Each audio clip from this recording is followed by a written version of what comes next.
The dust from the stagecoach still hung in the air when Yates Vaughn first laid eyes on the woman sitting alone on the porch of the Silver Reef boarding house, her shoulders trembling as she clutched a handful of letters to her chest. It was late afternoon in September of 1878, and the Utah Territory sun cast long shadows across the wooden planks where she sat, oblivious to everything around her, lost in whatever words those pages contained. He had not intended to stop riding. His horse needed water, sure, but Yates had learned long ago to mind his own business in strange towns. Silver Reef was just another mining settlement to him, a place to rest before continuing on to wherever the trail took him next. Yet something about the sight of that young woman, alone and crying, made him pull his mare to a halt outside the stable across the dusty street. She looked to be about his age, maybe 22 or 23, with dark blonde hair that had come loose from its pins, and a simple gray traveling dress that had seen better days. The letters in her hands were worn, as though they had been read many times before, and even from where he stood, Yates could see the way her fingers trembled as she held them. A stout woman emerged from the boarding house, wiping her hands on her apron. "Miss, you cannot sit out here weeping all day. You have paid for one night and one night only. If you wish to stay longer, you will need to settle your account." The young woman looked up, her face streaked with tears. "I am sorry, truly. I just received news from home and her voice broke, and she pressed one of the letters to her lips. "That is no concern of mine," the older woman said, her voice hard. "This is a respectable establishment. I cannot have guests disturbing other patrons with their troubles." Yates found himself crossing the street before he could think better of it. His boots made hollow sounds on the wooden walkway as he approached. "Pardon me, madam," he said, removing his hat and addressing the boarding house proprietor. "Is there some difficulty here?" The older woman looked him up and down, taking in his dusty clothes and the gun at his hip. "Nothing that concerns a drifter," she said. "I am simply conducting my business. Mrs. Porter, please," the young woman said, standing quickly and nearly dropping her letters. She caught them against her chest, holding them like precious treasures. "I will pay for another night. I need a moment to compose myself. You said that this morning, and yet here you are making a spectacle." Mrs. Porter crossed her arms. "I run a decent house, Miss Sterling, and I cannot have this sort of display." Yates looked at the young woman properly then, seeing the exhaustion in her face, the way her hands shook, the raw grief in her eyes. Something in his chest tightened. "Miss Sterling," he said gently, "are you all right?" She met his gaze, and for a moment, the world seemed to narrow to just the two of them. Her eyes were the color of summer sky after rain, red-rimmed from crying but still striking. She swallowed hard. "I apologize for causing a scene. I did not mean to trouble anyone." "You are not troubling me," Yates said, and he meant it. He turned to Mrs. Porter. "How much for another week in your finest room?" Mrs. Porter's eyes widened slightly. "That is $7, but here." Yates pulled out the money from his vest pocket, money he had been saving for supplies and his own lodging. "This should cover Miss Sterling's stay and any inconvenience she may have caused you." The young woman gasped. "Sir, I cannot accept. You do not even know me." "Why would you?" "Because everyone needs help sometimes," Yates said simply. He looked at her again, and something passed between them, something he could not name but felt deep in his bones. "And it seems like you could use a friend right now, Mrs." Porter snatched the money, counted it twice, and then nodded curtly. "Very well. 1 week. But I expect proper behavior, Miss Sterling. No more public displays of emotion." With that, she disappeared back into the boarding house, leaving Yates and the young woman alone on the porch. "Thank you," she whispered, fresh tears spilling down her cheeks. "That was incredibly kind, but I cannot accept such generosity from a stranger. Please let me repay you when I am able." "No need," Yates said. He gestured to the letters she held. "Bad news from home." Her face crumpled and she sank back down onto the porch step. Without thinking, Yates sat beside her, keeping a respectful distance but close enough to offer comfort. "The worst," she said, her voice barely audible. "My father has died." "And my mother," she pressed her hand to her mouth, trying to contain a sob. "My mother is very ill. My sister's right that she may not last the winter." "I am sorry for your loss," Yates said quietly, and he meant every word. He had lost his own parents years ago, and he knew the particular weight of that grief. "I should never have left them," she said, staring down at the letters.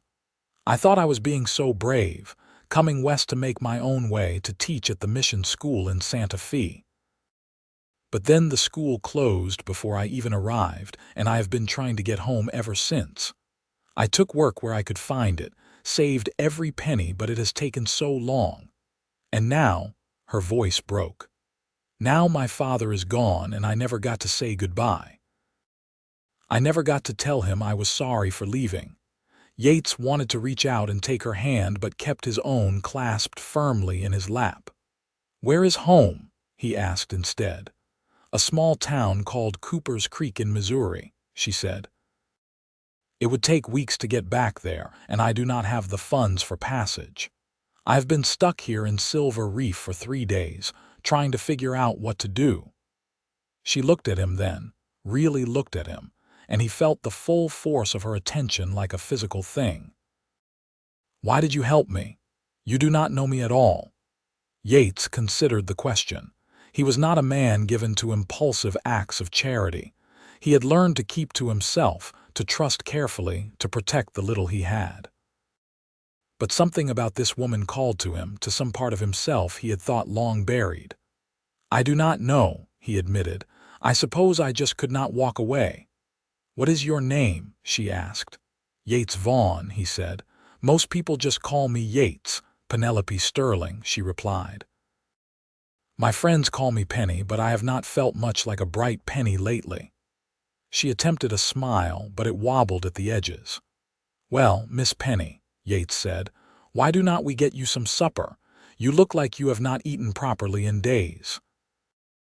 She started to protest, but her stomach betrayed her with a loud rumble. She blushed. "I have been trying to conserve my resources," she admitted. "Then it is settled. There is a decent restaurant down the street, my treat, before you start protesting again. You can tell me about Cooper's Creek and those letters of yours, and maybe we can figure out a solution to your situation." Penny looked at him for a long moment, her eyes searching his face as though trying to determine whether she could trust him. Whatever she saw there must have satisfied her, because she nodded slowly. "All right, but I insist on finding some way to repay your kindness, Yates Vaughn. I do not like being in debt to anyone." "We will figure something out," Yates said, standing and offering his hand to help her up. When her fingers touched his, even through her gloves and his calloused palm, he felt something spark between them. She felt it too. He could tell by the way her breath caught, the way her eyes widened slightly. They walked together down the dusty main street of Silver Reef, past the saloons and shops, the mining office and the marshal's station. The town was prosperous, built on the silver deposits that gave it its name, and the streets bustled with miners and merchants, ladies and gamblers. But Yates was aware only of the woman walking beside him, the way she had carefully folded her letters and tucked them into her dress pocket, the way she kept glancing at him as though trying to solve a puzzle. The restaurant was small but clean, run by a Chinese family who had settled in Silver Reef to serve the miners. The proprietor, Mr. Chen, greeted them with a smile and showed them to a table near the window. Penny sat down gratefully, and Yates noticed the way her shoulders sagged once she was settled, as though she had been holding herself together through sheer force of will. "2 plates of whatever you are serving tonight," Yates told Mr. Chen. "And hot tea for the lady if you have it." When they were alone, Penny looked at him again with those searching eyes. "You are not what I expected when I came west," she said quietly. "What did you expect?" Yates asked, genuinely curious. "I do not know. Rough men, certainly. Dangerous men. Men interested only in gold or silver or their own advancement." She paused.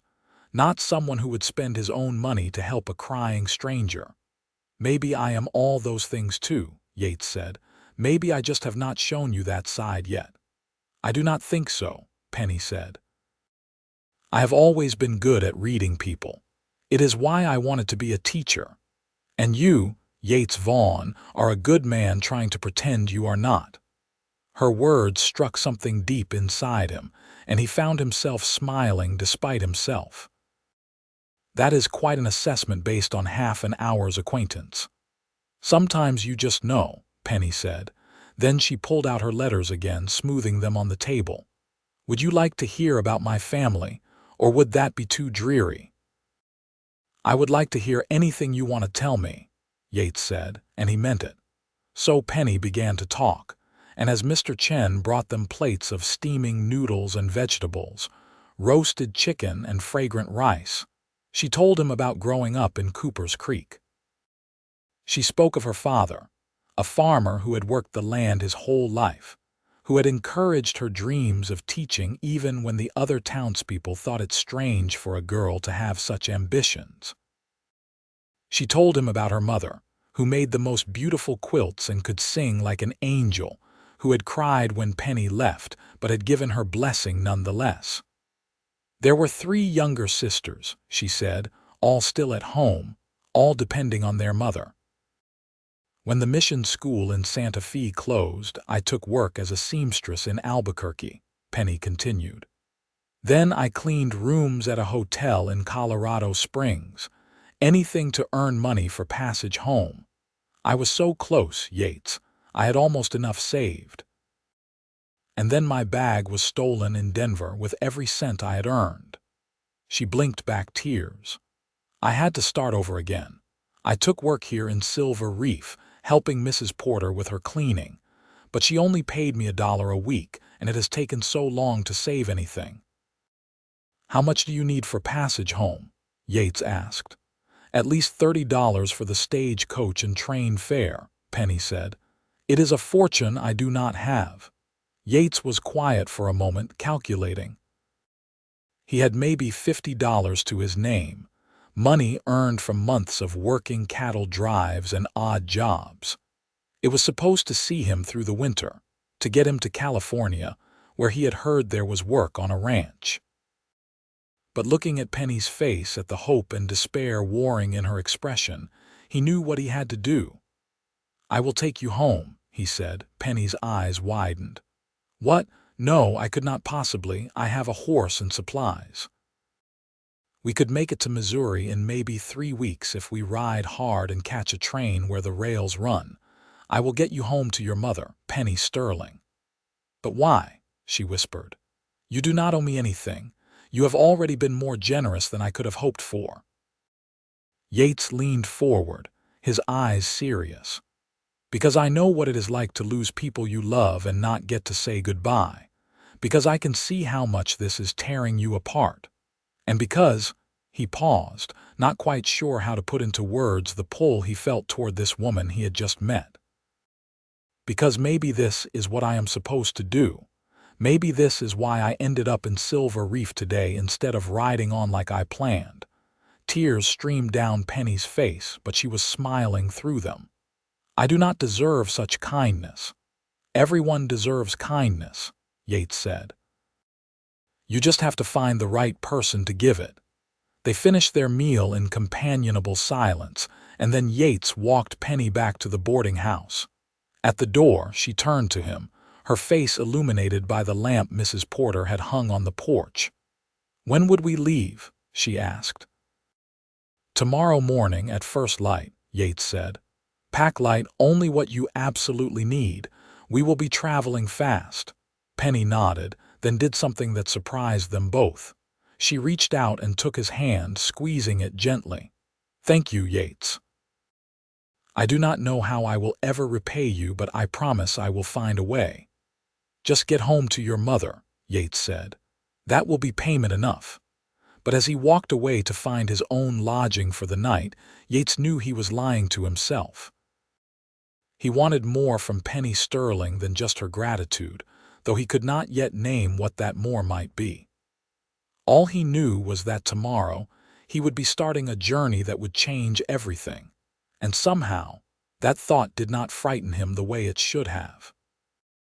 That night, Yates lay awake on a lumpy bed in a cheap rooming house on the edge of town, thinking about Penny reading her letters, about the grief in her eyes, about the way her hand had felt in his.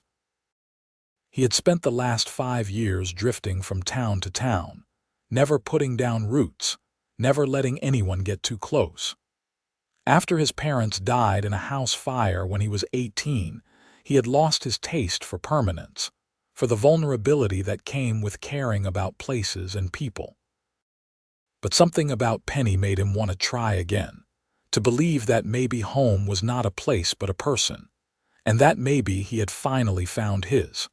Across town, in her small room at the boarding house, Penny read her letters one more time by candlelight. Her father's last letter to her, written in his shaky hand, telling her how proud he was of her courage, how much he loved her, how he knew she would do great things. Her mother's letter, written by her sister Sarah because their mother was too weak to hold a pen, begging Penny to come home, to hurry.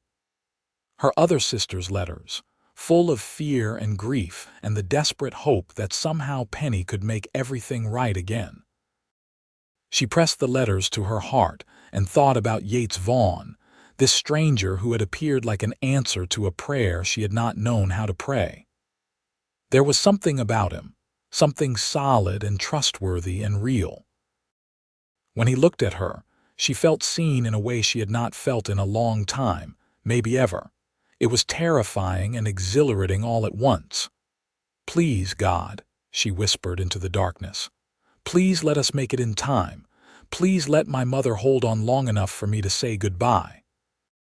And please let Yates be who he seems to be, because I think I am already starting to trust him with more than just this journey." Morning came cold and clear, the September air crisp with the promise of autumn. Yates was waiting outside the boarding house with his horse, a sturdy bay mare named Copper, and a borrowed horse for Penny, a gentle gray gelding that would make the journey without complaint. He had spent some of his remaining money on supplies, on food and water and an extra bedroll, and he did not let himself think too hard about how little he would have left when this was over. Penny emerged from the boarding house carrying a single small bag, her hair neatly pinned, her dress practical for travel. She had washed her face and composed herself, but Yates could see the traces of sleeplessness in the shadows under her eyes, the tightness around her mouth that spoke of controlled emotion. "Ready?" he asked gently. She nodded. "As ready as I will ever be." Yates helped her onto the gray horse, his hand steadying her as she settled into the saddle. She was not an experienced rider, that much was clear, but she held herself with determination. "It will get easier," he promised. "We will take it slow at first." They rode out of Silver Reef as the sun climbed above the horizon, painting the Utah Territory landscape in shades of gold and red. The mining town fell away behind them, and soon there was nothing but open country, the vast expanse of the west stretching out in all directions. Yates set a steady pace, conscious of Penny's inexperience, stopping frequently to let the horses rest and to make sure she was all right. By midday, they had covered a good distance, and Yates called a halt near a small creek where the horses could drink. Penny dismounted stiffly, wincing as her legs protested the unfamiliar exercise. "I am sorry," she said. "I am slowing you down." You are doing fine, Yates assured her. He pulled out some jerky and hardtack from his saddlebags and handed her a portion. We have time. Your mother is strong, Penny. She is waiting for you. Penny took the food gratefully, though she looked dubious about the hardtack.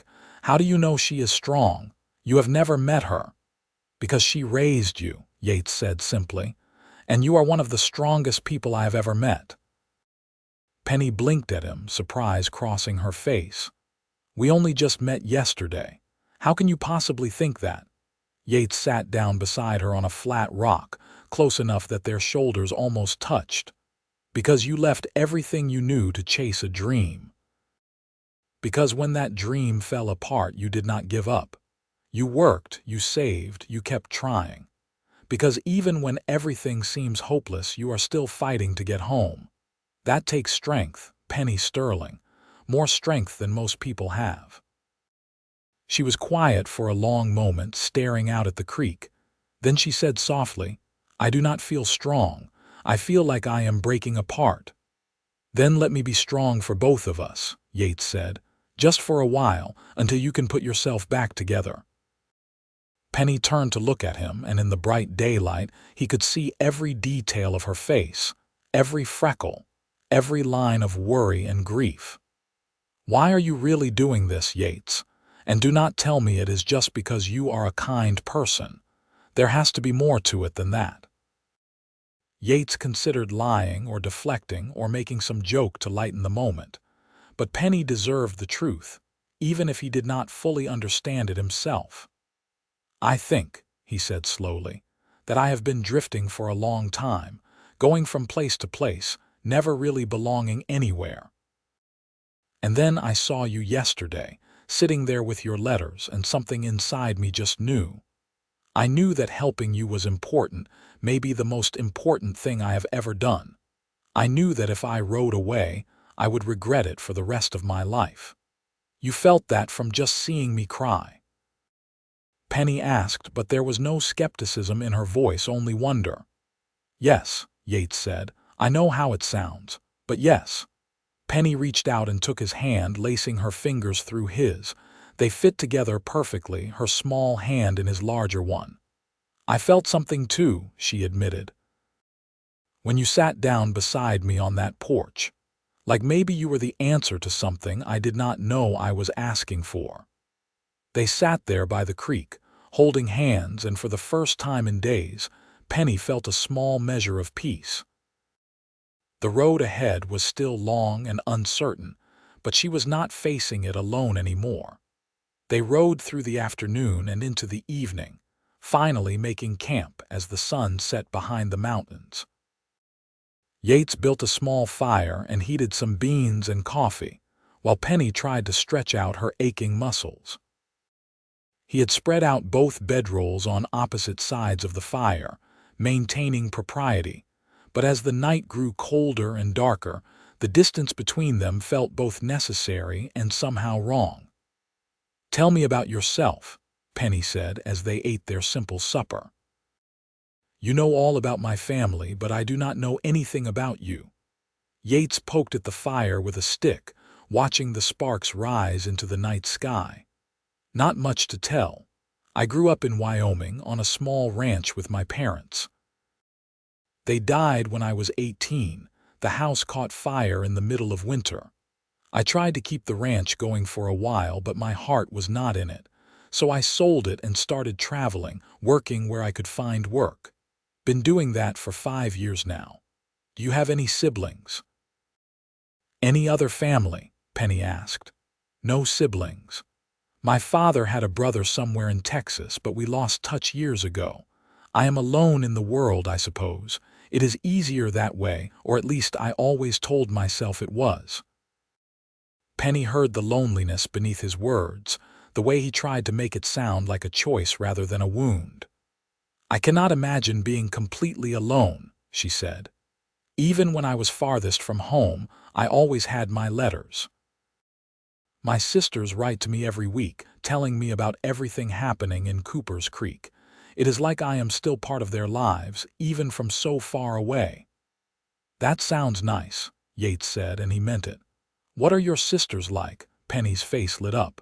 "Oh, they are wonderful. Sarah is the oldest after me. She is 20 now. She is practical and sensible, the one who holds everything together. Then there is Margaret, who is 18 and absolutely beautiful. She is always getting marriage proposals from the boys in town, but she turns them all down because she wants to travel like I did. And then there is little Lucy, who is only 15 but reads more books than anyone I know. She wants to be a writer someday." "They sound like quite a family," Yates said. "They are," Penny said, her smile fading a little. "I just hope I make it back in time to see my mother. I could not bear it if..." She could not finish the sentence. Yates moved around the fire to sit beside her, putting his arm around her shoulders in a gesture of comfort. She leaned into him, resting her head against his chest, and they sat like that for a long time, watching the fire burn down to embers. "Thank you," she whispered, "for everything." "Sleep now," Yates said gently. "We have another long day ahead of us tomorrow." Penny reluctantly pulled away and went to her bedroll, and Yates returned to his own. But as he lay there under the vast canopy of stars, he found himself wishing he could hold her all night, could keep her safe from everything that frightened her. It was a dangerous feeling, this growing attachment, but he could not seem to stop it any more than he could stop the sun from rising. The days blended together as they traveled across Utah territory and into Colorado. They rode through high mountain passes and across wide plains, through small settlements where they could resupply, and past abandoned homesteads that stood as silent testament to broken dreams. Penny grew more comfortable in the saddle with each passing day, and the silences between her and Yates became companionable rather than awkward. They talked about everything and nothing. Yates told her about the different places he had been, the cattle drives and ranches, the mining camps and railroad towns. Penny told him about teaching the children in her town's one-room schoolhouse as an assistant before she left, about her dreams of starting a school of her own someday. They argued about whether coffee was better than tea, whether mountains were more beautiful than plains, whether it was nobler to settle in one place or to roam free. But beneath all their conversations was an undercurrent of something deeper, something that neither of them quite knew how to name. It was in the way Yates helped her down from her horse each evening, his hands lingering on her waist for just a moment longer than necessary. It was in the way Penny laughed at his jokes, her whole face lighting up with genuine joy despite her grief. It was in the quiet moments around the campfire when their eyes would meet and hold, and neither of them could look away.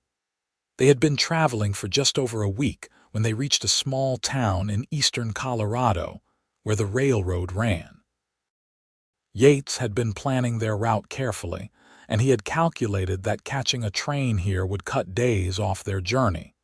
But train tickets were expensive, and he knew his money was running dangerously low. How much for 2 tickets to St. Louis?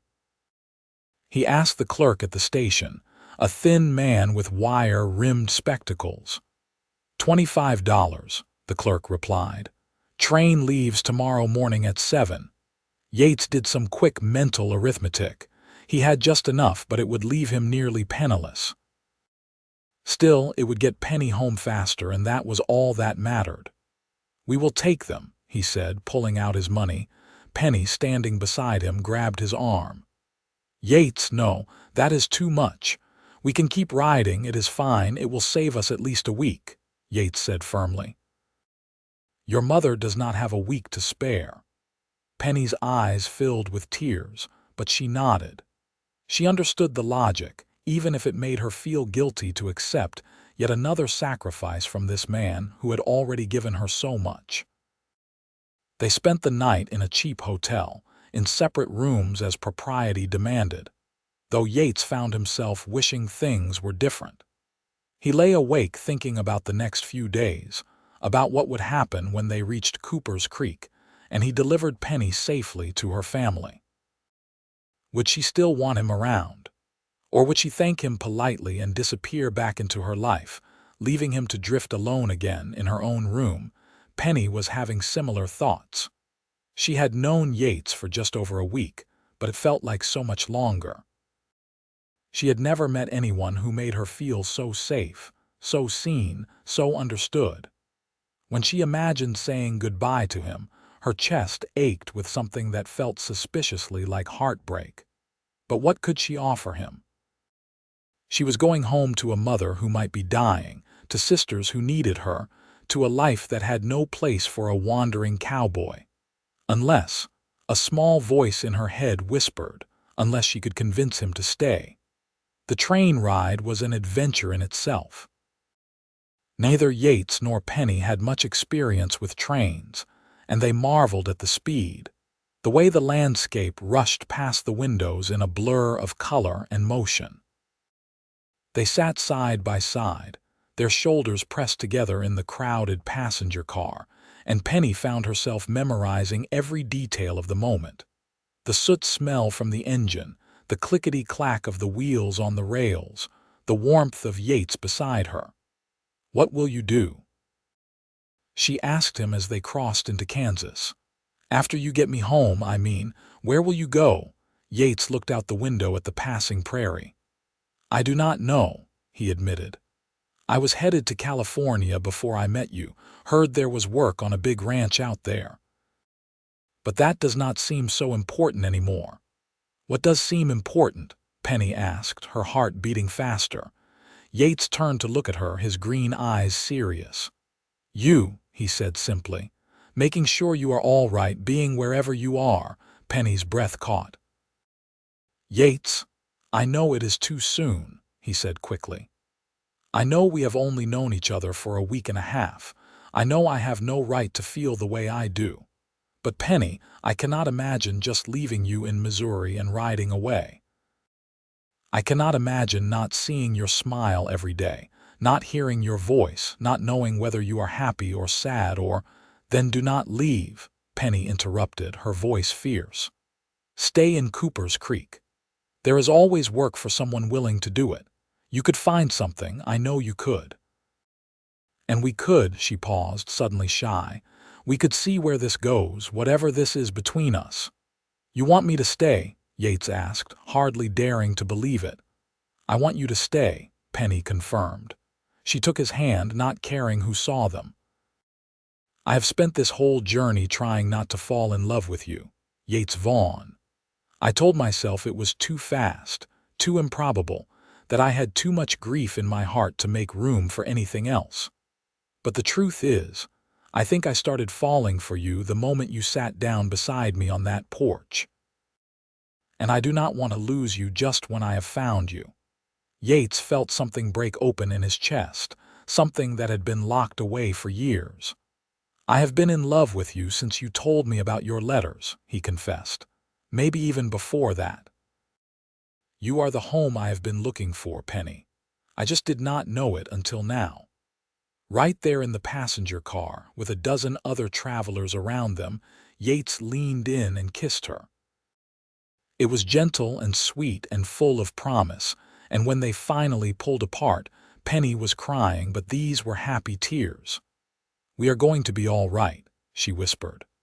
"Whatever happens with my mother, whatever comes next, we are going to be all right, because we have each other." "We have each other," Yates agreed, and he sealed the promise with another kiss. The train carried them across Kansas and into Missouri, and with each passing mile, Penny grew more anxious. She clutched her letters like talismans, rereading them compulsively, as though she could will her mother to hold on through sheer force of concentration. Yates stayed close, offering what comfort he could, holding her when she cried, distracting her with stories when the worry became too much. Finally, 3 weeks after they left Silver Reef, they arrived in the town nearest to Cooper's Creek. It was too late in the day to hire a wagon, so they spent one more night in a boarding house, lying awake in their separate rooms, both of them wondering what the next day would bring. Morning came gray and drizzly, a cold October rain that turned the dirt roads to mud. Yates hired a wagon and a driver to take them the last 10 miles to Cooper's Creek, and Penny sat beside him on the hard wooden seat, her hands clenched together in her lap, her face pale with fear. "What if we are too late?" she whispered. "What if she is already gone?" "Then we will face it together," Yates said, putting his arm around her. "But do not give up hope yet, Penny, not yet." Cooper's Creek was smaller than Silver Reef, just a handful of buildings clustered around a crossroads, with farms and homesteads spreading out in all directions. The wagon driver left them at the edge of town, and Penny immediately started walking toward a small white farmhouse on the outskirts, Yates following close behind with their bags. Before they even reached the door, it flew open, and a young woman came running out. "Penny," she cried. "Penny, you are here. Thank God, you are finally here." "Sarah," Penny sobbed, and the two sisters crashed into each other, holding on tight. Two more young women appeared in the doorway, and soon all four sisters were crying and hugging and talking over each other. Yates stood back, giving them space, but Sarah noticed him and pulled away from Penny. "Who is this?" she asked, wiping her eyes. "This is Yates Vaughn," Penny said, reaching back to take his hand and pull him forward. He brought me home. He saved me, Sarah. I could not have made it without him." Sarah looked Yates up and down, her eyes sharp and assessing. Then she smiled, and he could see the family resemblance in the warmth of her expression. "Then you are welcome in our home, Mr. Vaughn. Any friend of Penny's is a friend of ours." "How is Mother?" Penny asked, her voice shaking. She is alive," Sarah said quickly. "Weak but alive. She has been asking for you every day. Come, she will want to see you right away." They went into the house, and Yates hung back in the parlor while the sisters led Penny upstairs to their mother's room. He could hear muffled voices, then a cry of joy that sounded like it came from an older woman. More crying, more voices overlapping. He sat down in a worn armchair and waited, feeling suddenly out of place in this home full of women and emotion. After a long while, Penny came back downstairs, her face streaked with tears but glowing with relief. "She is so weak," she told Yates. "But she is here, she is still here. The doctor says the pneumonia has passed its crisis. He thinks she might recover now with rest and care." She crossed to him and took both his hands. "You got me here in time. Yates, you got me here in time." "I am glad," Yates said, and he meant it with every fiber of his being. The next few days passed in a blur of nursing and cooking and cleaning. Penny barely left her mother's side, and Yates made himself useful around the farm, fixing the sagging porch steps, mending fences, splitting wood for winter. The sisters accepted his presence without question, grateful for the help and curious about the man who had captured their sister's heart. Margaret cornered him one afternoon in the barn while he was repairing a broken stall door. She was indeed as beautiful as Penny had described, with dark hair and blue eyes, but there was a sharpness to her that reminded Yates of a bird of prey. "So you are in love with my sister," she said without preamble. Yates looked up from his work, wiping sweat from his forehead. "Yes, madam, I am." "And you rode all the way across the country with her, sleeping under the stars and sharing campfires, and you did not compromise her reputation." "I would never do anything to hurt Penny," Yates said firmly. "I respect her too much for that." Margaret studied him for a long moment, then smiled. "Good, because if you had, I would have shot you, but since you are clearly an honorable man, I will give you my blessing. She needs someone steady and true, someone who will put her first. I think you might be that person." "I intend to be," Yates said, "if she will have me." "Oh, she will have you," Margaret said with a laugh. "She talks about you constantly. It is Yates this and Yates that, quite nauseating really, but in a sweet way." Lucy, the youngest, was less intimidating but equally curious. She followed Yates around with a notebook, asking him questions about his travels and scribbling down his answers for her stories. "You are a very romantic figure," she informed him seriously. "The wandering cowboy who rescues the maiden in distress and falls in love. I am definitely using this in my novel. As long as you change the names," Yates said, amused. "Of course," Lucy agreed. "Though I might make you a bit more dashing. No offense, but you need to work on your mysterious brooding." Even Sarah, the most practical and protective of the sisters, seemed to warm to him. One evening, as they washed dishes together after supper, she said, "Thank you for taking care of her. I know it must have cost you a great deal, not just in money but in risk and time." "You did not have to do any of it." "I wanted to," Yates said simply. "Penny as she is everything, Sarah. I would do it again in a heartbeat."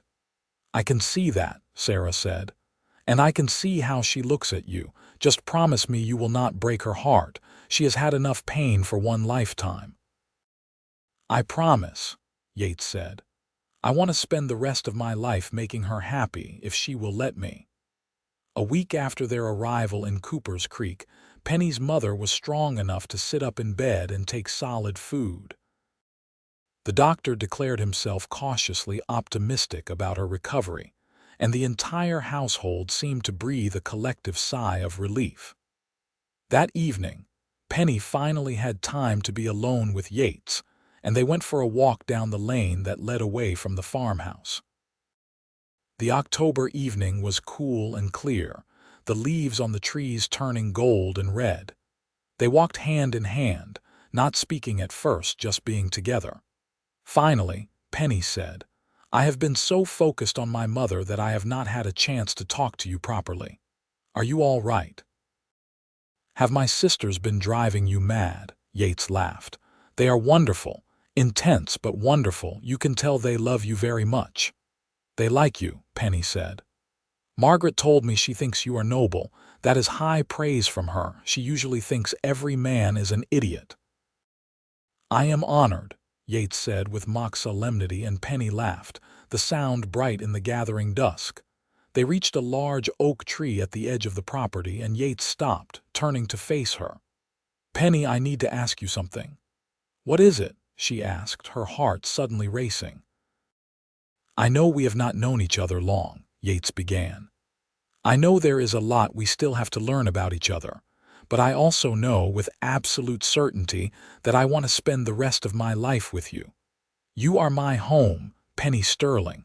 Not a place, not a piece of land, but you. Wherever you are, that is where I want to be." Penny felt tears prick her eyes. "Yates, let me finish," he said gently. "I do not have much to offer you. I have no money, no property, no family name. But I have a strong back and willing hands, and I promise I will work every day to give you and your family the life you deserve. I will help you care for your mother and your sisters. I will fix this farm and make it profitable again.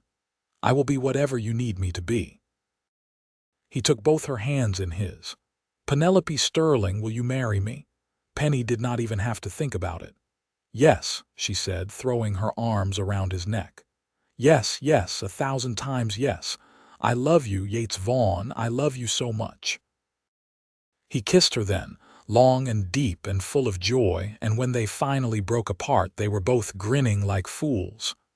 "I do not have a ring," Yates said. "I spent all my money getting you home." "I do not need a ring," Penny said. "I just need you."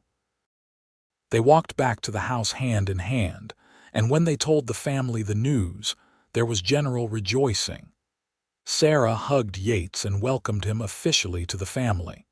Margaret declared that she wanted a wedding with all the trimmings. Lucy announced that this was even better than any story she could have made up. And when they went upstairs to tell Penny's mother, the older woman wept with happiness and blessed them both. "I prayed you would make it home safely," she told Penny, her voice weak but full of love. "I never imagined you would bring home a husband as well. God is good." "He is," Penny agreed, looking at Yates with wonder. "He truly is." They were married 6 weeks later in early December in the small church in Cooper's Creek. Penny wore her mother's wedding dress, carefully altered to fit, and carried a bouquet of hothouse flowers that Sarah had somehow procured despite the season. Yates wore a new suit that Margaret and Lucy had insisted on buying for him, paid for with egg money they had been saving. The whole town turned out for the wedding, curious to meet the cowboy who had captured their schoolteacher's heart. Penny's mother was well enough to attend, though she tired easily and had to sit down frequently. But she was there to see her daughter married, and that was all that mattered. The minister gave a sermon about faith and providence, about how God brings people together in mysterious ways, and Penny and Yates stood at the altar holding hands, barely able to believe their good fortune. "I, Yates, take you, Penelope, to be my lawfully wedded wife," Yates said when the time came, his voice strong and sure.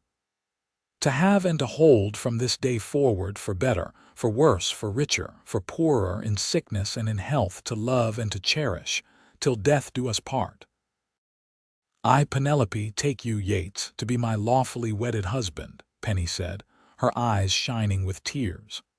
"To have and to hold from this day forward, for better, for worse, for richer, for poorer, in sickness and in health, to love and to cherish, till death do us part." When the minister pronounced them husband and wife, Yates kissed Penny with such tenderness that several people in the congregation started crying. And then they were walking back down the aisle together, married, bound together for life, and Penny thought her heart might burst from happiness. The wedding breakfast was held at the farmhouse, with neighbors bringing food and drink, and there was fiddle music and dancing and much laughter. Yates was welcomed warmly by the community, and several local farmers offered him work, impressed by his reputation for hard work and honesty. He accepted a position as foreman on a large ranch just outside town, a job that would provide a steady income for his new family. That night, finally alone in the small room that had been added onto the farmhouse for them, Yates and Penny held each other close. "I cannot believe this is real," Penny whispered. "A few months ago, I was alone and desperate in Silver Reef, and now I am here, married to the most wonderful man in the world, with my mother recovering and my sisters happy. It is like a dream." "If it is a dream, I never want to wake up," Yates said, kissing her forehead. "You are my miracle, Penny Vaughn. You are everything I never knew I needed." "And you are my home," Penny said. "My true home. Not this place, not this town, but you. As long as I have you, I am home."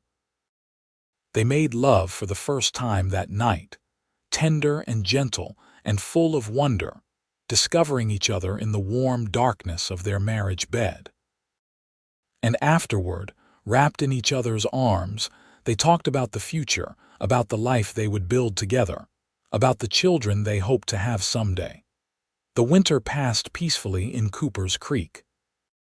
Penny's mother continued to recover, gaining strength every day, and by spring, she was well enough to resume light housework. Yates thrived in his new position as ranch foreman, earning the respect of both the ranch owner and the cowboys he supervised. He loved the work, loved coming home each evening to Penny, loved being part of a family again. Penny returned to teaching at the local school, this time as the head teacher, and she poured all her passion and energy into her students. In the evenings, she and Yates would sit together in the parlor with her mother and sisters, reading or sewing or just talking, and Yates felt a contentment he had never known before. Spring brought new life to the farm. The crops were planted, the animals birthed their young, and Penny discovered she was pregnant. The joy in the household was palpable, and everyone fussed over Penny, making sure she rested enough, ate enough, did not work too hard. Yates was beside himself with excitement and terror in equal measure, determined to be the best father he could be. "What if I do not know how?" he confessed to Penny one night as they lay in bed, his hand on her growing belly. "What if I fail our child the way I feel like I failed my parents by not being able to save them?" "You did not fail anyone," Penny said firmly. "You were 18 years old, Yates. You could not have prevented that fire. And you are going to be an amazing father because you are kind and patient and strong. Our child is going to be so lucky to have you." "Our children are going to be lucky to have you," Yates said, correcting her. "I want a dozen of them, all with your eyes and your spirit." "Let us start with one and see how it goes," Penny laughed.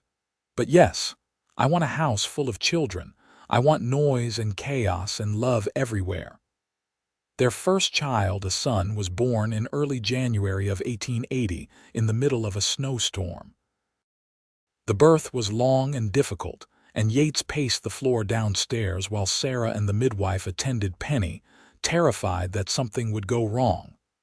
But finally, he heard the cry of a newborn, and Sarah came down to get him, her face glowing. "You have a son," she said.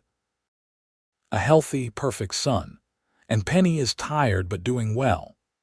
Yates took the stairs 2 at a time and burst into the bedroom where Penny lay propped up against pillows, holding a tiny bundle wrapped in blankets. She looked exhausted but radiant, and when she saw him, she smiled. "Come meet your son," she said. Yates approached slowly, reverently, and looked down at the small face peeking out from the blankets. The baby had a shock of dark hair and was yawning, his tiny fists waving in the air. "He is perfect," Yates whispered, his voice choked with emotion. "You are amazing, Penny. You are the most incredible woman in the world." "Would you like to hold him?" Penny asked. Yates sat down carefully on the edge of the bed, and Penny placed their son in his arms. The baby was so small, so fragile, and Yates felt something fundamental shift inside him. This was his child, his son, a piece of him and Penny combined into something new and precious. "Hello, little one," he said softly. "I am your papa, and I promise I am going to take care of you always. I am going to teach you to ride and rope and work hard. I am going to tell you about your mama and how brave and beautiful she is. I am going to love you every single day of my life." "What should we name him?" Penny asked. They had discussed many names over the past months, but suddenly Yates knew exactly what he wanted to call their son. "William," he said, "after your father, so he will always be remembered." Penny started crying, happy tears streaming down her face. "William Vaughn," she said. "That is perfect. Papa would have been so honored." Baby William thrived, and the farmhouse rang with his cries and gurgles. Yates was a devoted father, changing diapers and walking the floor with the baby at night, doing whatever he could to help Penny. Her mother and sisters doted on the child, and little William was never short of loving arms to hold him.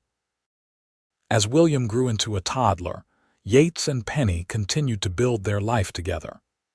Yates saved money from his job as foreman, and eventually he was able to buy a small piece of land adjacent to the family farm.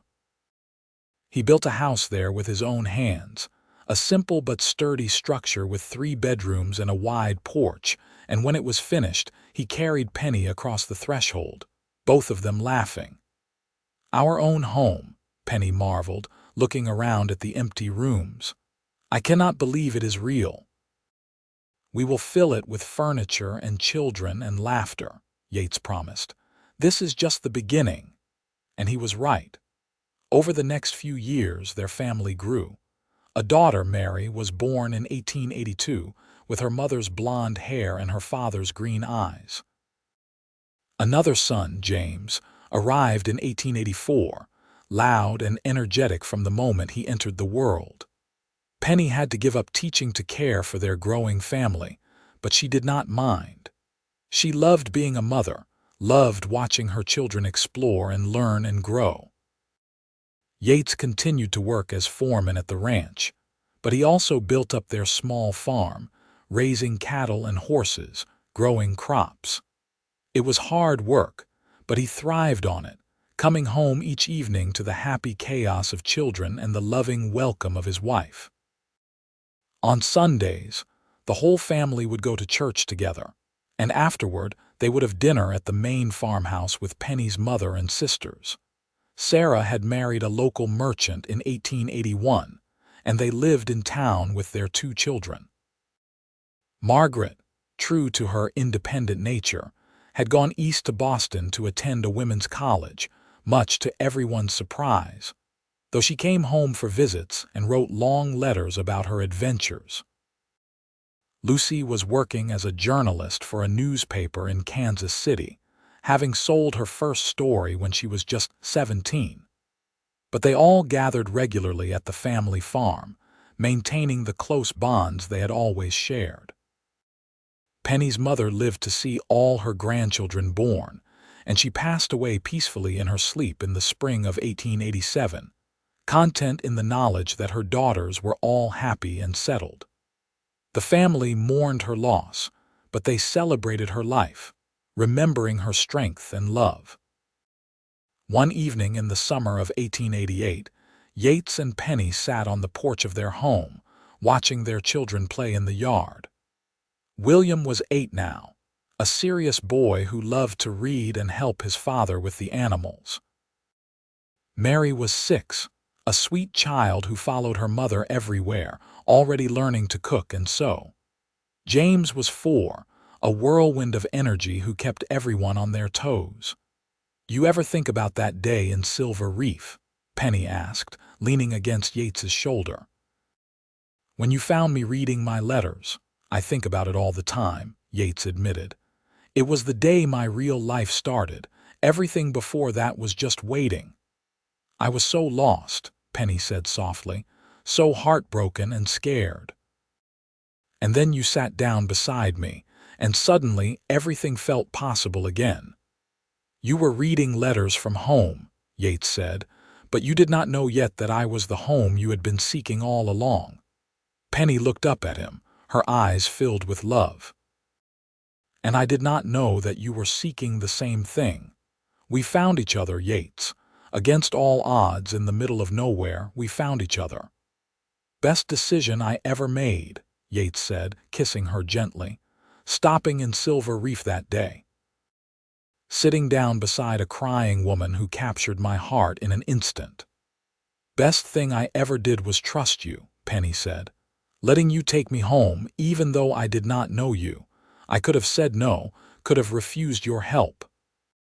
But something in my heart knew you were different, knew you were special." They sat in comfortable silence for a while, watching the sun set in a blaze of orange and gold. Their children's laughter filled the air, and in the distance, they could see the lights coming on in the main farmhouse where Sarah and her family were staying for the week. "We should have another one," Yates said suddenly. Penny laughed. "Another child? Are you mad?" "We already have 3 wild ones running around. But they are such good children," Yates said. "And I love being a father. Besides, I seem to recall someone saying they wanted a house full of children."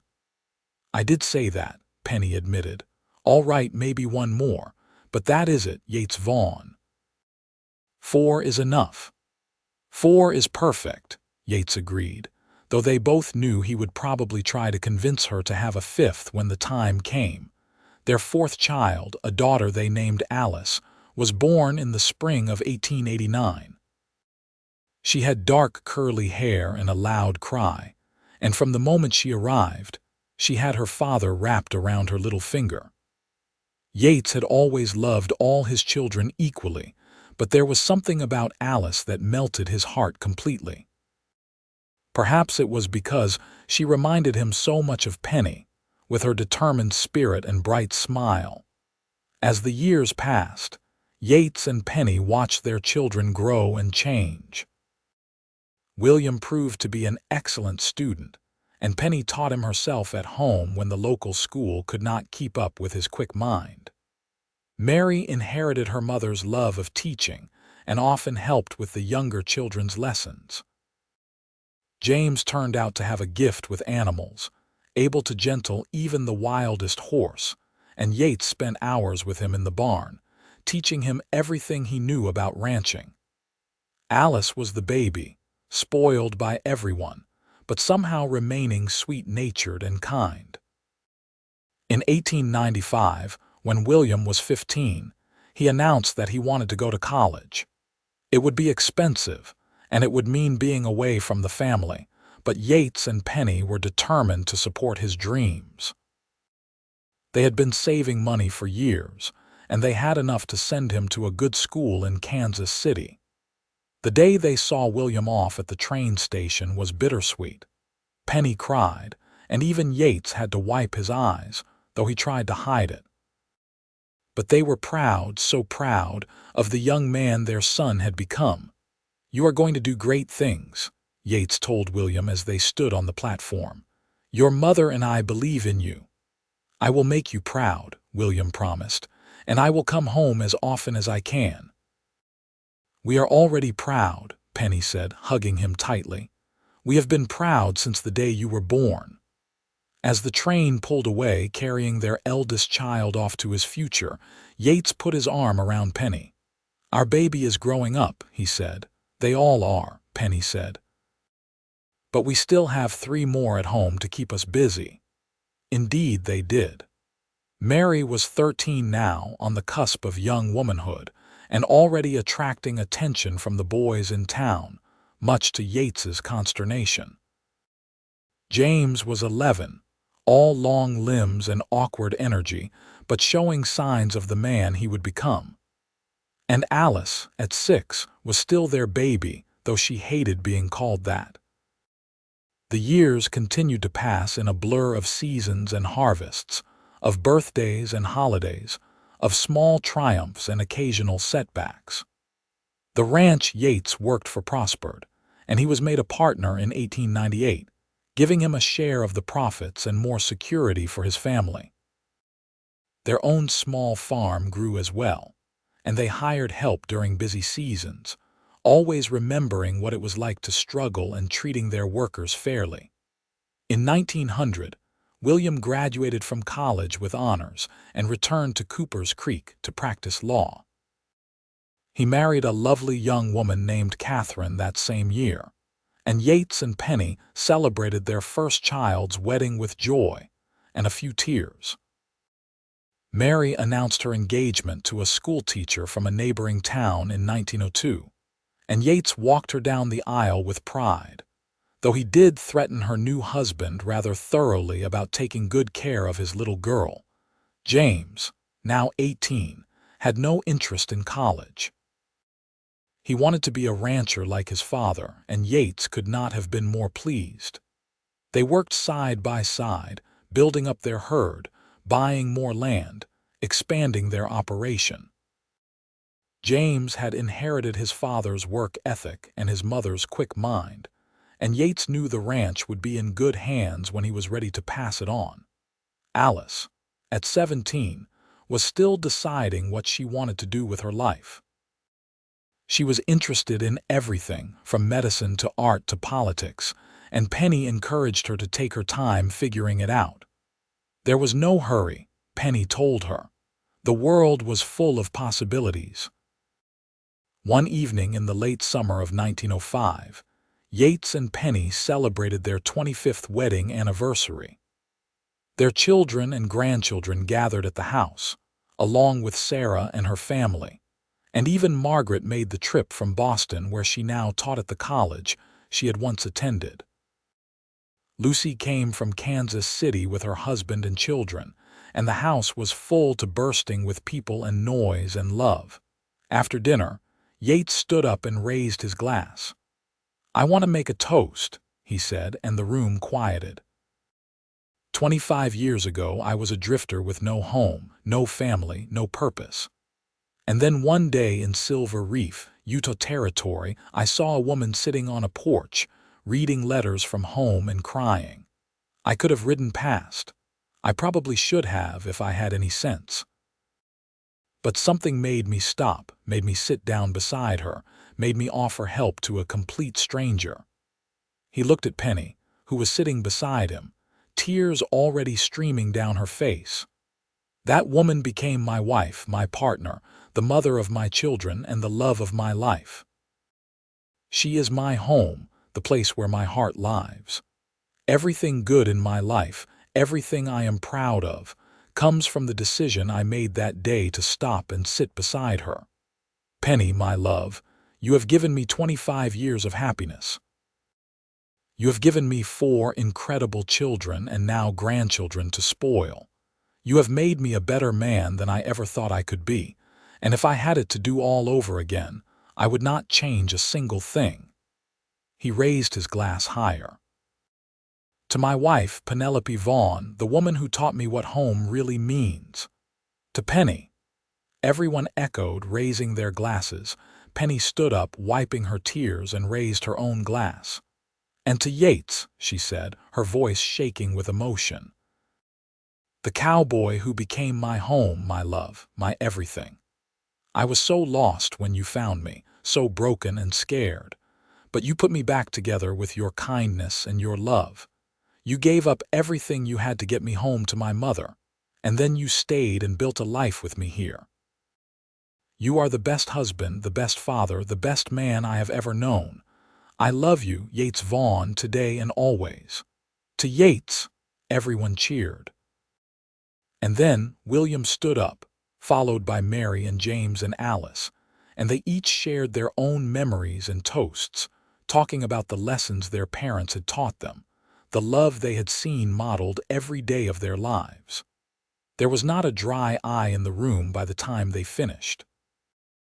Later that night, after everyone had gone home or to bed, Yates and Penny sat together on their porch swing, looking out at the stars. It was a warm night, full of the sounds of crickets and the distant lowing of cattle, and Penny rested her head on Yates's shoulder. "We did all right, did we not?" she said softly. "We did better than all right," Yates said. "We built something real, something good. We raised children who are kind and strong and capable. We created a home filled with love. What more could anyone ask for?" "Nothing," Penny said. "This is everything I ever wanted and more than I ever dreamed of. Do you remember that day on the train when I asked you to stay? When I told you I was already falling in love with you? I remember every moment of those 3 weeks," Yates said. "Every conversation, every campfire, every time you smiled at me. It is all burned into my memory." "I knew then that you were special," Penny said. "But I had no idea just how special. I had no idea that you would be the kind of husband who would sit up all night with sick children. The kind of father who would teach our sons to be gentle and our daughters to be strong. The kind of man who would still make me feel beautiful even after 25 years and 4 babies. You are beautiful," Yates said firmly. "More beautiful now than the day I met you, because now I know everything that is inside you, all the strength and courage and love. You are the most beautiful woman in the world, Penny Vaughn." She kissed him then, long and sweet, and when they pulled apart, she was smiling. "We should go inside," she said. "We are not as young as we used to be. We need our sleep." "Speak for yourself," Yates said. "I feel like a young man again every time I look at you." But they did go inside hand in hand and climb the stairs to the bedroom they had shared for so many years. And as they lay together in the darkness, they talked about their children and grandchildren, about the future and the past, about all the ways their lives had exceeded their wildest expectations. The years continued to pass, as years do. Grandchildren became young adults and great-grandchildren were born.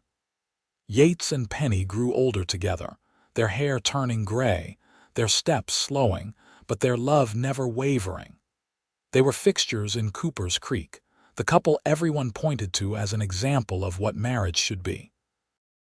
In 1920, they celebrated their 45th wedding anniversary with another big gathering. William was now a successful lawyer and town mayor. Mary had 6 children and ran a school for girls in the next county. James had taken over the ranch entirely, expanding it into one of the most successful operations in Missouri. And Alice had become a doctor, one of the first women in the state to earn her medical degree. And she ran a clinic in town where she treated anyone who needed help, regardless of their ability to pay. "You did that," Yates told Penny as they watched their children and grandchildren and great-grandchildren mill about. "You raised them to be who they are. You taught them to dream big and work hard and never give up." "We did that," Penny corrected. "Together, like everything else." They were in their 60s now, and while they were still active and healthy, they had slowed down. Yates had retired from the ranch, leaving it in James's capable hands, though he still spent time there most days, unable to stay away from the land and animals he loved. Penny had arthritis in her hands that made sewing difficult, but she still read voraciously and corresponded with her sisters and children. One spring morning in 1923, Yates woke to find Penny staring at him. "What is it?" he asked, reaching out to touch her face. "I was just thinking," she said, "about that day you found me reading letters from home. Do you realize it has been 45 years? "I realize it every day," Yates said, "because every day I thank God that I stopped in Silver Reef instead of riding on." "I still have those letters," Penny said. "The ones I was reading that day. They are in my trunk upstairs with all the other letters my family sent me over the years." "Would you like to read them?" Yates asked. Penny shook her head. "No, I know what they say, but I was thinking that maybe I should write some letters of my own. For our children and grandchildren, telling them our story, how we met, what we built together, so they will always remember." "That is a wonderful idea," Yates said. "Though I think they know the story pretty well by now. You have told it often enough." "But I want them to have it in my own words," Penny said. "I want them to know that sometimes, when you think you have lost everything, when you are sitting alone reading letters from home and crying, the universe sends you exactly what you need. Sometimes it sends you a cowboy who stops and sits down beside you and changes your entire life. Sometimes it sends you a woman reading letters," Yates said, "and she becomes the home you have been seeking all along." Penny smiled and kissed him. "We are quite a pair, are we not?" "The best pair I know," Yates agreed. In the autumn of 1925, Yates fell ill with pneumonia. At 67, his body did not bounce back the way it once would have. Penny nursed him devotedly, rarely leaving his bedside, and their children took turns staying at the house to help. For weeks, Yates hovered between life and death, and Penny prayed harder than she had ever prayed in her life. But Yates was not ready to leave her yet. Slowly, he began to improve, and by Christmas, he was well enough to sit at the table with the family, though he was thinner and weaker than before. Penny held his hand throughout the meal, grateful beyond words that she had more time with him. "I am not going anywhere," Yates told her that night. "I am not leaving you, Penny, not for a long time yet." "You better not," Penny said fiercely. "I am not done with you yet, Yates Vaughn," and he kept his promise.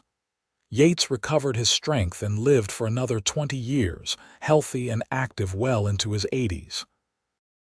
He and Penny saw their children become grandparents themselves, saw the world change in ways they never could have imagined. They saw automobiles replace horses, electricity come to their town, airplanes fly overhead. But through all the changes, their love remained constant. On a warm summer evening in June of 1945, Yates and Penny sat together on their porch swing, as they had done thousands of times before. They were both 87 years old, and they had been married for 67 years. Their bodies were frail now, but their minds were still sharp, and their love was as strong as ever. "Do you have any regrets?" Penny asked, her voice soft in the twilight. "Not a single one," Yates said. "Everything in my life led me to you, and you have given me more happiness than any man deserves." "What about you?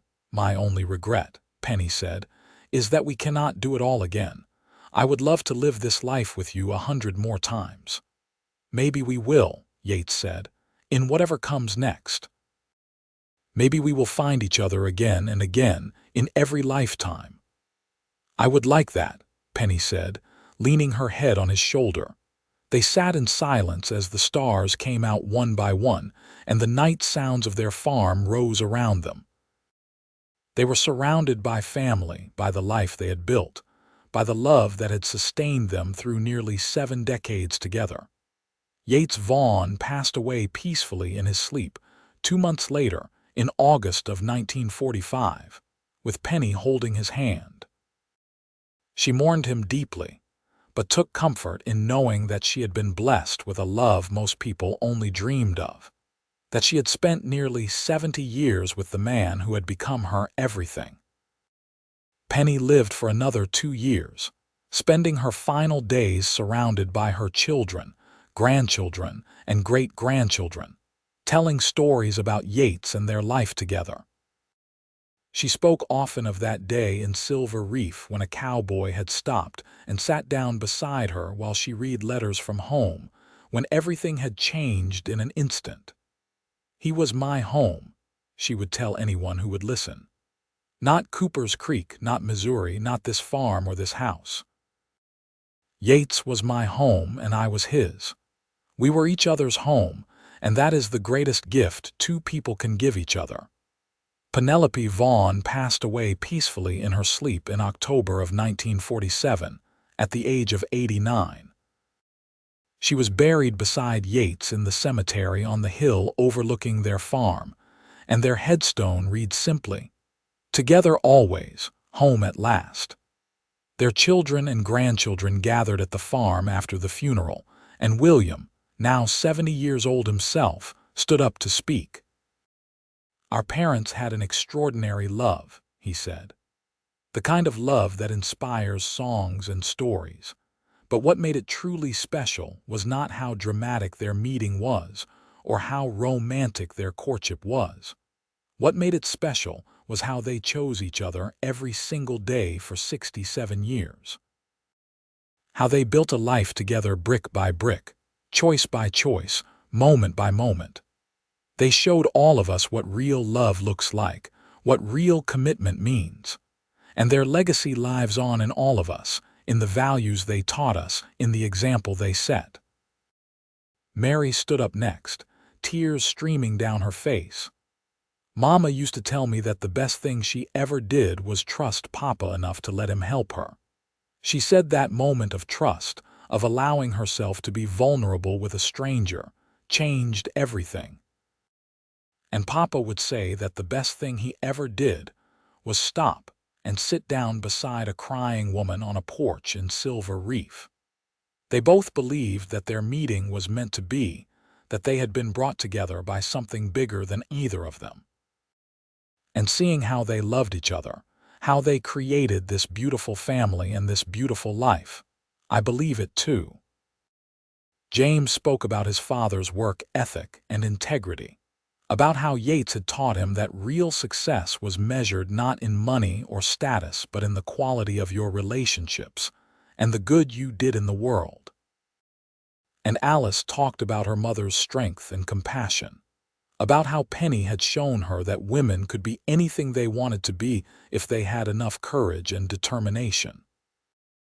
As the sun set over the farm that Yates and Penny had built together, their family stood together on the porch of the house he had constructed with his own hands, and they told stories and shared memories, keeping alive the legend of the cowboy who stopped and the woman reading letters from home, who together had created something beautiful and enduring.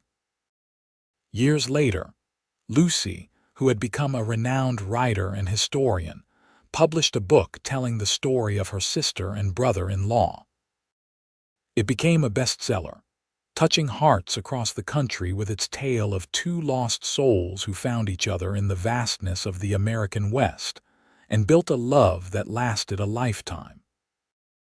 The farm remained in the Vaughn family for generations, passed down from parent to child, and it became a gathering place for the sprawling family that descended from Yates and Penny.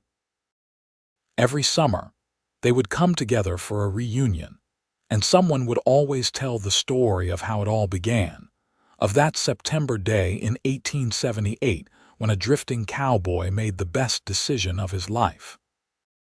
And in the telling and retelling of the story, Yates and Penny lived on, their love a beacon for all who came after them, a reminder that sometimes, when you are at your lowest point, when you think all hope is lost, the universe will send you exactly what you need.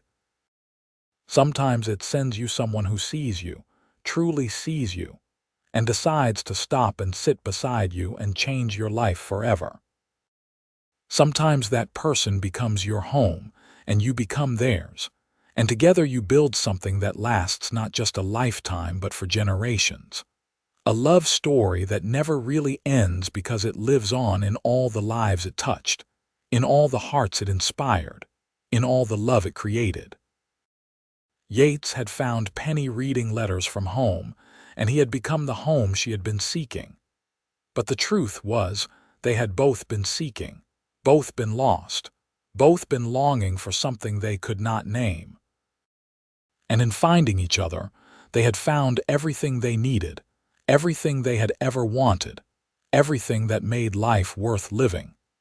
It was a love story for the ages, simple in its telling but profound in its impact. It was a reminder that love can find you anywhere at any time, even when you least expect it. That sometimes the person you need most will appear when you need them most. That home is not a place but a person, and when you find that person, you hold on tight and never let go.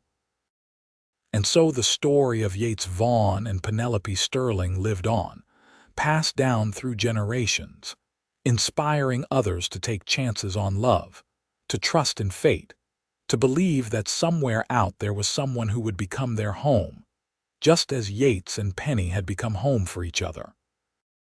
Their love had started with letters from home, and it had ended with them creating a home so full of love that it touched everyone who knew them and everyone who heard their story. It was, in the end, exactly what a love story should be. Real and raw and full of both joy and sorrow, simple and yet profound, ordinary and yet extraordinary. It was the story of two people who found each other against all odds and chose each other every day for the rest of their lives. And in doing so, they showed the world what true love really looked like.